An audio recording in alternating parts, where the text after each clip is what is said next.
Humanity has descended into what I call, and others are also calling, a time of toxic tribalism. It doesn't matter whether you're to the right or to the left. All that's happening is division for division's sake. And I have to say, this isn't your fault. It's not my fault. It's not the people that you disagree with's fault. This is happening from a much higher level, and it's to the benefit of the few that control the many to have us hating on each other. So I'm going to get into that and what some of the solutions are and try to take away this division of right and left, because in the end, it's just fundamentalism of all kinds on both sides being foisted upon us and causing us to severely judge one another. So I'll get to that and some of what I feel are the solutions after I just give you a little pitch here, which is if you want to support this site, you can go to Patreon, or if you want to just keep up on what I'm doing, you can sign up for my free newsletter on reginameredith.com. So there, I've done the business part of it. So let's launch into this. Toxic tribalism. This has to do when one side develops such strong fundamental beliefs that you inherently have to take down and make wrong and made into an enemy the other side, anyone that has an opposing point of view. I'm really sorry to say that I'm seeing that almost across the board. There are very few people I see that aren't holding on to a very strong point of view and are pointing fingers at the other side. It didn't used to be this way. It doesn't have to be this way. In fact, anybody watching this is part of a larger community that is actually looking to start living from the heart. Yet, when we get into private conversations, that's not where we're coming from. We're coming from this noxious, toxic state of division, all boiling down to fundamentalism.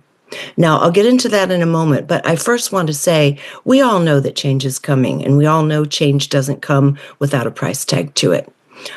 These are times that are being referred to as times of revolution. We're moving in the very large sense from the age of Pisces into the age of Aquarius. Over the next 100 years, we're still in that delicate little place between 2,000 some years of moving from one sign into the other. And the sign of Aquarius is about intellect and progress and problem solving. That's where we're headed. But we're now still in this very emotional Piscean state that we're trying to wrap up, and we're not doing it very elegantly. But then change is almost never elegant. Revolution is almost never elegant. But the fact is, we want to stop the trap of the last many, many thousands of years of only making change through these four same instruments over and over.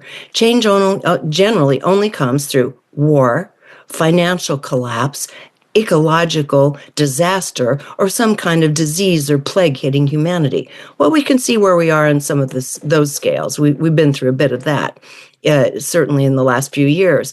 But do we have to keep marking our change as a society through these horrid, traumatic things that happen or are intentionally foisted upon humanity? Or are we mature enough and becoming mature enough that we can actually stop and think about what we want, think about who we want to be, what we want our culture, what we want our world to be, and start making some intelligent, proactive decisions, rolling up our sleeves and working toward that end? We're not there right now. And I'm putting this out at a time when we're going to go into some very extreme tribalism, because certainly in the United States, half of the country is elated and half of the country is depressed. And each side thinks that those who had leadership or have leadership are truly antichrists. I mean, that is where we've gotten with this. So if we want to look at it from that perspective, let's look at the fundamentalist aspects of both sides for a moment, because you can't blame one side without looking at the other. That's just how it is now. So if you want to look at what we're just coming out of the side that is called the left, or let's say fundamentalist left, extreme left, neoliberal side, we're looking at coming out of a time, that was marked certainly by COVID. I mean, that doesn't matter who you were under at that time in terms of leadership. The world suffered. The economy suffered. There was no quick and easy way out of it. And we haven't found our way out of it yet. But let's look at it on a more social level. The ways in which these kind of sneaky agendas are woven in so that we start really judging one another and even judging ourselves. So if we look at the fundamentalist left, neoliberal left, we're looking at a time where we're coming out of a whole a woke era, a cancel era, an era in which you're literally made to feel like you're the bad guy if you're alive. You're made to feel your mere presence is killing the planet. And if you have an opinion, or if you want to simply identify yourself in the world in a way that we've all come to know as male and female, even that is denigrated by cancel culture. And I don't think anyone, let's say just a sliver of society, and then again, the ones that control from the top, who we never see the faces of, have to remember the people that you see, the people that you vote for, are the minions. They're minions of those beings. They are not the effect. They're not causing the effect, okay? That's happening from a higher level. And I need to say this too, and I've said it before, I've interviewed a lot of channeled groups. Some of them are very highly respected, have been around a long time, have a good track record. You can go to my interviews on Gaia and you'll see all the channelers and the groups of entities that I have interviewed, and including my own group, my own beings who you don't know as much of. But without exception, every single one of these sources has said, you can't see what's controlling you. These are not entities that have names and faces that you would recognize. They operate in the shadows, and they control those who are power hungry, who are willing to make compromises for money and power. It's that simple. Okay, so we can look around and we see examples of this everywhere. Our political systems around the world are littered with these beings, with almost no exceptions. So you're looking at a dying old paradigm being led by bony-fingered creatures that we don't even know the names or identities or even source of. And it's to their advantage to have us polarized and hating each other and living in fear of the other. But that is not to our advantage at all. And it is not at all in alignment with the world that we are going to be birthing. Now, I'm a boomer. I may be dead by the time all this happens, but I think I'm going to be alive to start seeing the beginnings of it anyway. Some of you are quite young. Some of you are in a very active an age group, in your 20s and 30s, which is the time when people generally tend to go to war or battle of some kind. And now it's a different kind of battle. It's a battle for our minds. It's a battle on media and social media to silo us into very specific, individuated kinds of groups that hate each other. This is no bueno. I've said this many times. We have to stop the siloing. We have to stop following the threads and the feeds that just take us to one silly thing after another to continue reinforcing our own points of view. So I already talked a little bit about what's happening on the liberal side. We have this toxic culture where we can't just stand up and be who we are, be natural, say what we'd like to say, identify as ourselves even. And I found a real problem with it, especially during COVID. And I've always considered myself a progressive, a liberal, but more toward center. But I found that I couldn't even have conversations with the classically, you're not even classic, with the liberal friends and family members I have, because I was so heavily judged because I didn't hold their point of view, for example, about vaccines. That's a big one, but also some of the policy that was going on. In addition, because I drove a Tesla car, I was already with an anti-Christic figure by simply supporting Elon Musk's technology by driving a Tesla. So I had some people in my extended circle just judge me very severely for driving a Tesla, for example. Okay, well, let's go to the other side. Here we have the other side. We've seen what's happened over the last 8 years or so.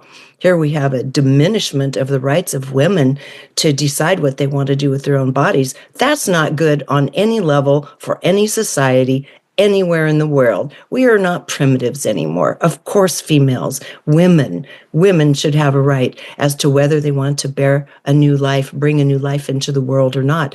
Those those are our rights.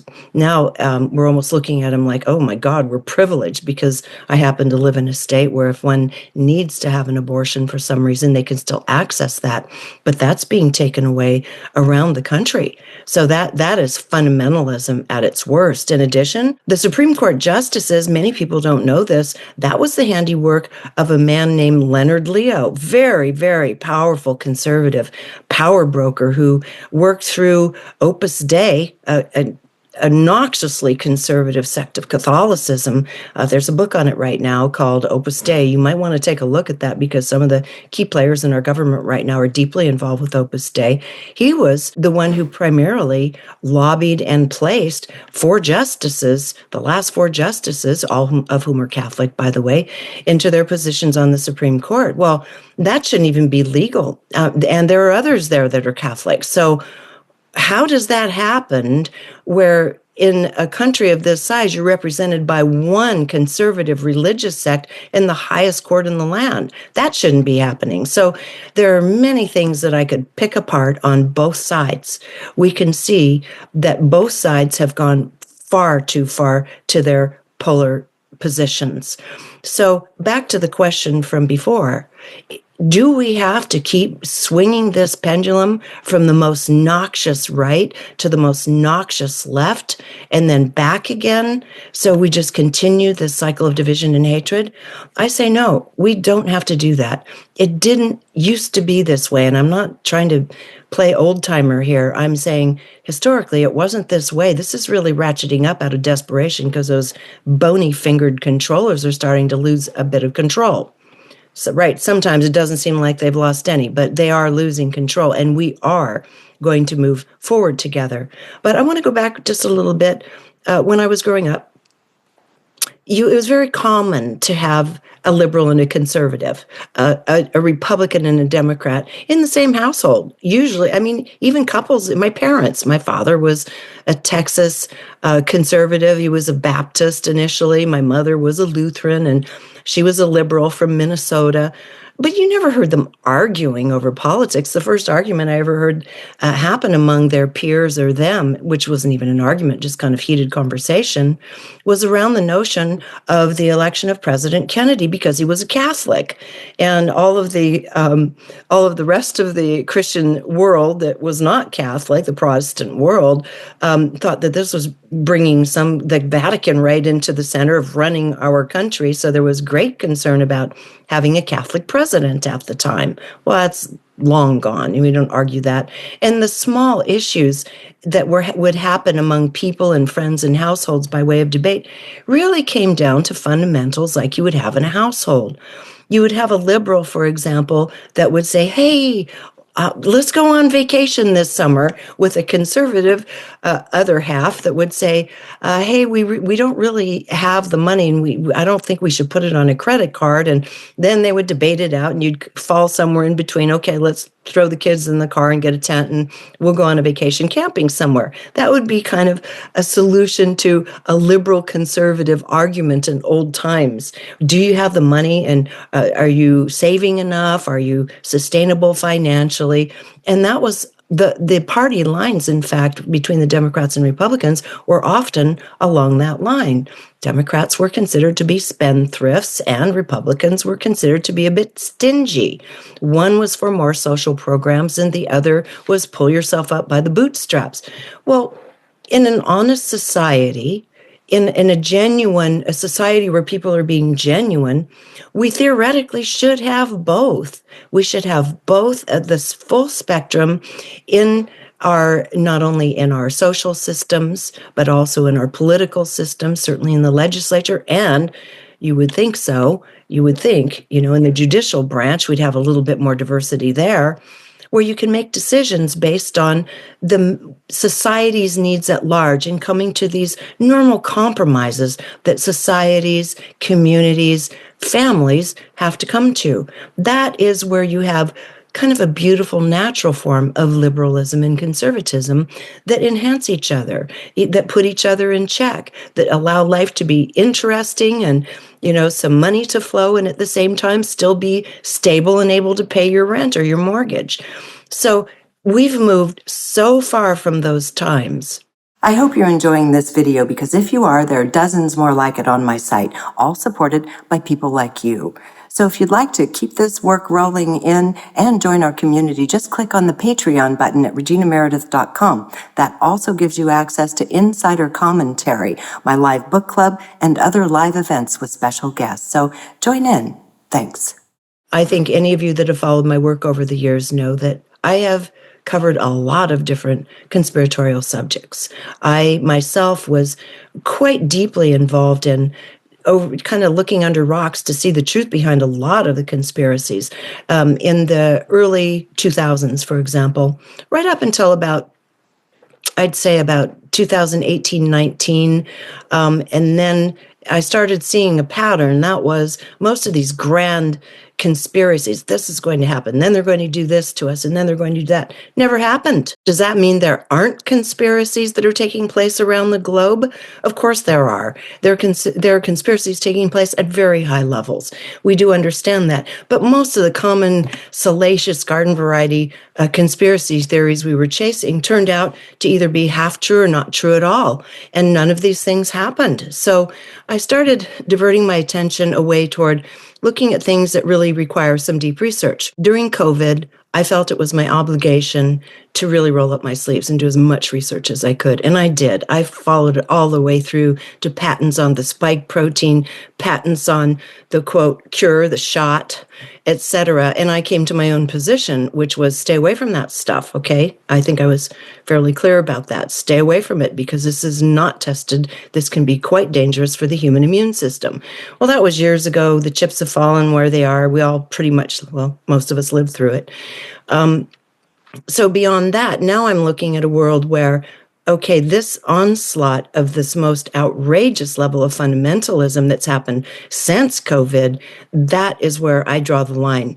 And in fact, I went to a movie recently, and I'm so kind of sickened by pop culture because of the darkness. I mean, it doesn't matter where you go, you can find really, really dark stuff, and especially Hollywood.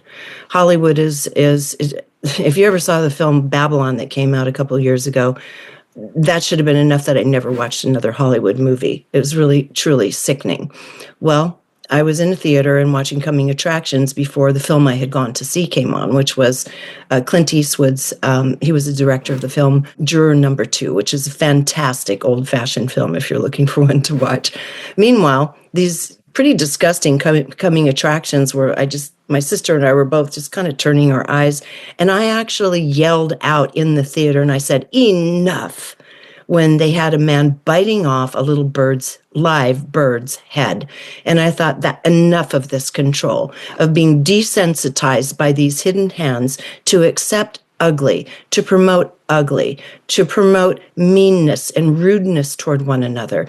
And now we're seeing it trickle down in our policies where, for example, let's just look at a recent one. This is very big coming out right now, the deportation of illegal citizens, illegal people here working.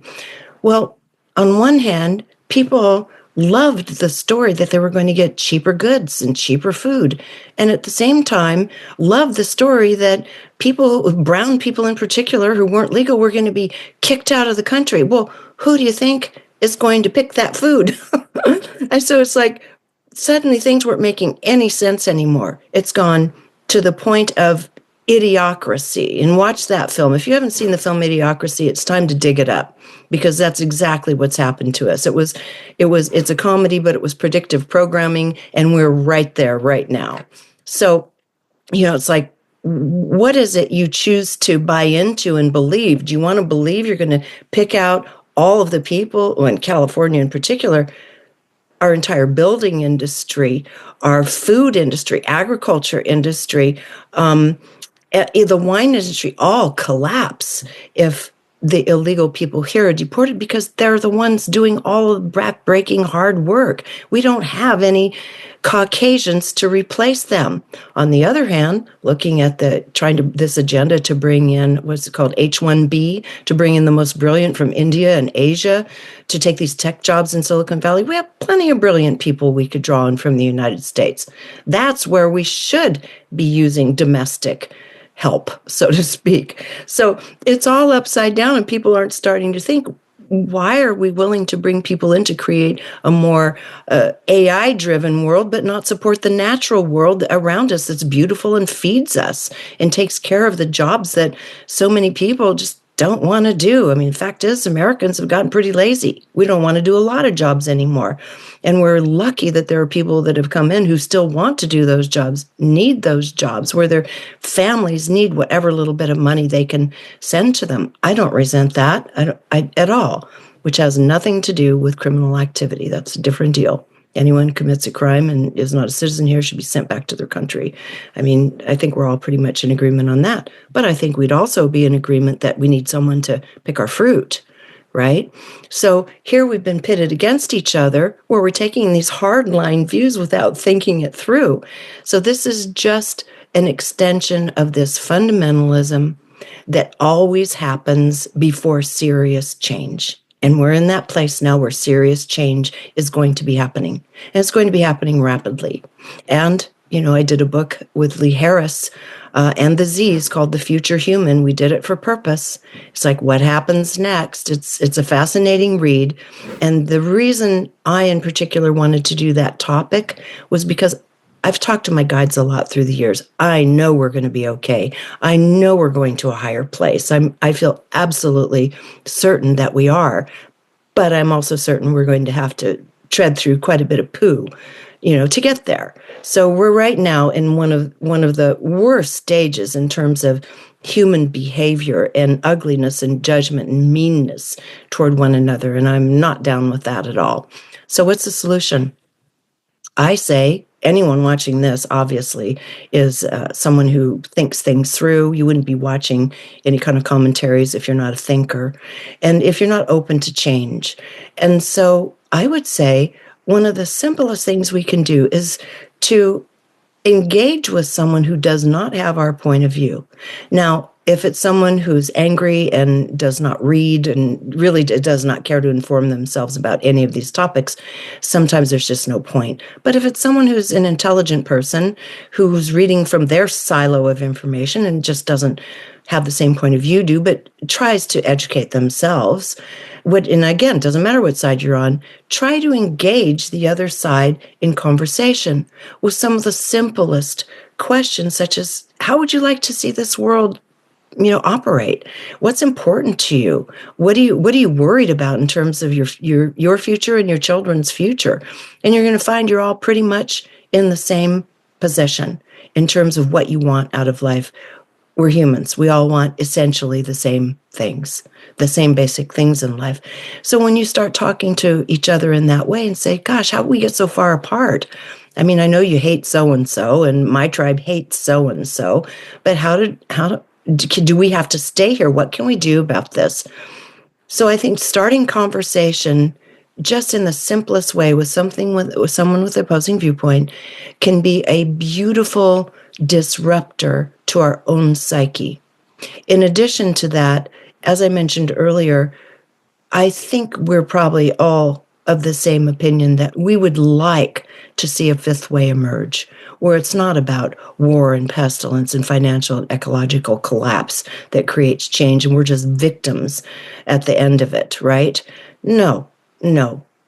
Once we can start talking to one another, start finding out, and this is simple stuff, what we have in common, be able to embrace our conservative and liberal views, but in the truest classical sense of the word, then I think we have a place to start saying, okay, where can we work with this? It might be in some little social situation, some kind of group. It might be even in a book club where you choose a different kind of book than you would normally choose. It might be that you want to start going and listening to what happens in city council meetings. You'll be surprised how much corruption is in even little tiny towns. When you start digging in and listening, say, hold on a minute, who said that development should go in that over there? who okayed that anyway?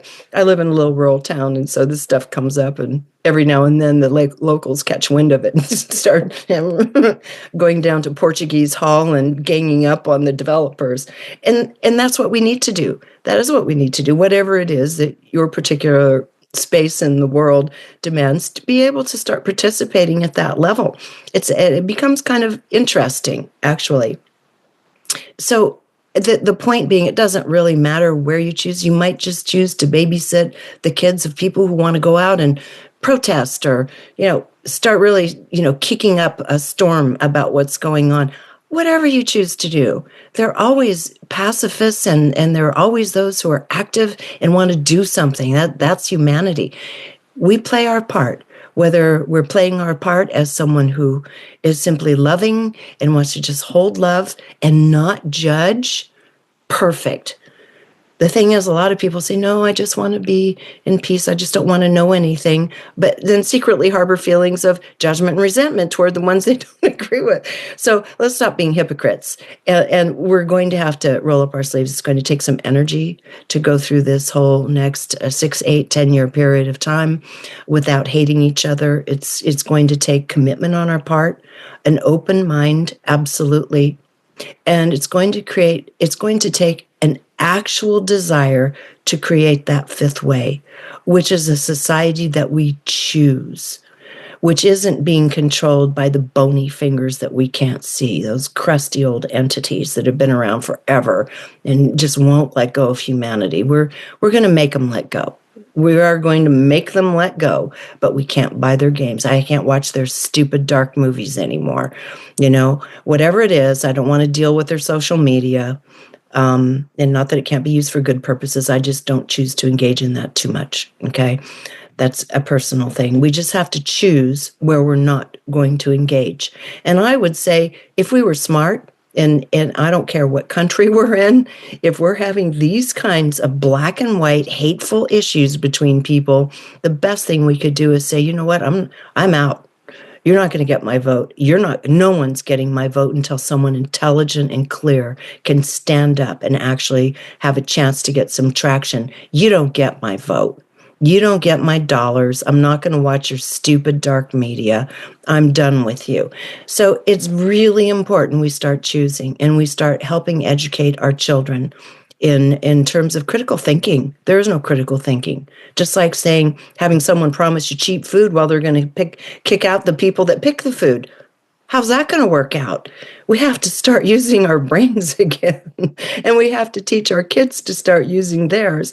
So really, this commentary is about not buying into these extreme forms of both liberal and conservative fundamentalism anymore, and trying to bring ourselves back into the center of being in harmony with the classical notions of conservative and liberal in the normal sense of the word. In any given household or relationship, these arguments and debates, and possibilities come up. So to start looking at it more intelligently, taking the extremism and fundamentalism out of all of it, start talking to someone who may not share our point of view, and understand we're not going anywhere good if we don't commit some of our true thought, feelings, and energy to what it is we are trying to create. So right now, I know we're in the destructive phase, but you guys are the leading edge thinkers. You're the ones who are working usually ahead. I'm guessing most of you are kind of ahead of the curve in what you're interested in. Most of you have your hearts open and are looking for something better. It's not going to happen by just meditating it away. We are going to have to actively choose what we want the world to look like. While everything else is being blown up and crumbling around us, we can start planting those little seeds that result in these little blades of green grass underneath everything, and start looking at each other with respect again as human beings who all want essentially the same thing. So that's my invitation to you.